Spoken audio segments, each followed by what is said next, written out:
ഒരു സൽക്കാരത്തിൻ്റെ ചൂരുമണം കിട്ടിങ്ങാണ്ട് ഞാനും എൻ്റെ കുട്ടികളും എൻ്റെ പെരയിൽ വന്ന് കയറിയിരിക്കുന്നു കേട്ടോ. ചെന്നപാടെ ഇതാ അടുക്കളയൊക്കെ ഫുൾ സജീവമാണ്. 2-3 പാചകക്കാർ തകൃതിയായ ഓരോരോ പണി കൂടിയാണ്. ഇമ്മയും കുഞ്ഞാമാരാണ് കേട്ടോ ഈ പാചകത്തിൻ്റെ ആൾക്കാർ. ഇങ്ങനത്തെ പരിപാടിയൊക്കെ ഉണ്ടാവുന്ന സമയത്ത് ഓരന്നെയാണ് ഈ ഫുഡ് സെക്ഷൻ കൈകാര്യം ചെയ്യൽ. ഇങ്ങനത്തെ പരിപാടിക്കൊന്നും പുറത്തുനിന്ന് ഇവിടെ ഫുഡ് കൊണ്ടുവരലില്ല കേട്ടോ. ഓരന്നെ റെഡിയാക്കി എടുക്കലാണ്. ചിക്കൻ ബിരിയാണിയാണ് കേട്ടോ ഇന്നത്തെ മെയിൻ ഫുഡ് അറിയണത്. അതിനുള്ള ഇൻഗ്രീഡിയൻസ് ഒക്കെ റെഡിയാക്കി വെച്ചിട്ടുണ്ട്. ചിക്കൻ പൊരിച്ചുകൊണ്ട് ഇരിക്കുന്നുണ്ട്, ഉള്ളി വറുത്തുകൊണ്ടിരിക്കുന്നുണ്ട്. പിന്നെ അതിൻ്റെ ഇടയിൽ കൂടി സാലഡിൻ്റെയും അച്ചാറിൻ്റെയും പരിപാടികളൊക്കെ നടന്നുകൊണ്ടിരിക്കുന്നുണ്ട് കേട്ടോ.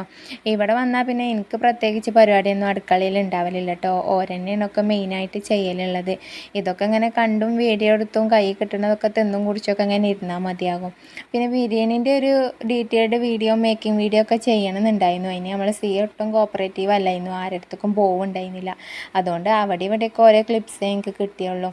ഏതായാലും ബിരിയാണീൻ്റെ പരിപാടിയും കഴിഞ്ഞ് അതും ദമ്മാക്കിയിട്ടുണ്ട് കേട്ടോ.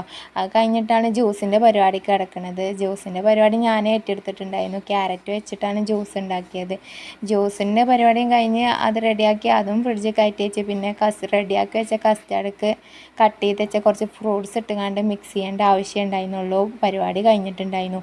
മേക്കിംഗ് പരിപാടി ഇങ്ങനെയൊക്കെ ആയിരുന്നു കേട്ടോ. ഇതിൻ്റെയൊക്കെ ഒരു ഫൈനൽ ഔട്ട്പുട്ട് അല്ലെങ്കിൽ സെർവിങ് പരിപാടി നമുക്ക് അടുത്ത വീഡിയോയിൽ കാണാം. ഇന്നത്തെ വീഡിയോ ഇഷ്ടപ്പെട്ടാൽ സപ്പോർട്ട് ചെയ്ത് കൂടെ കൂടാൻ ആരും മറക്കല്ലേ കേട്ടോ.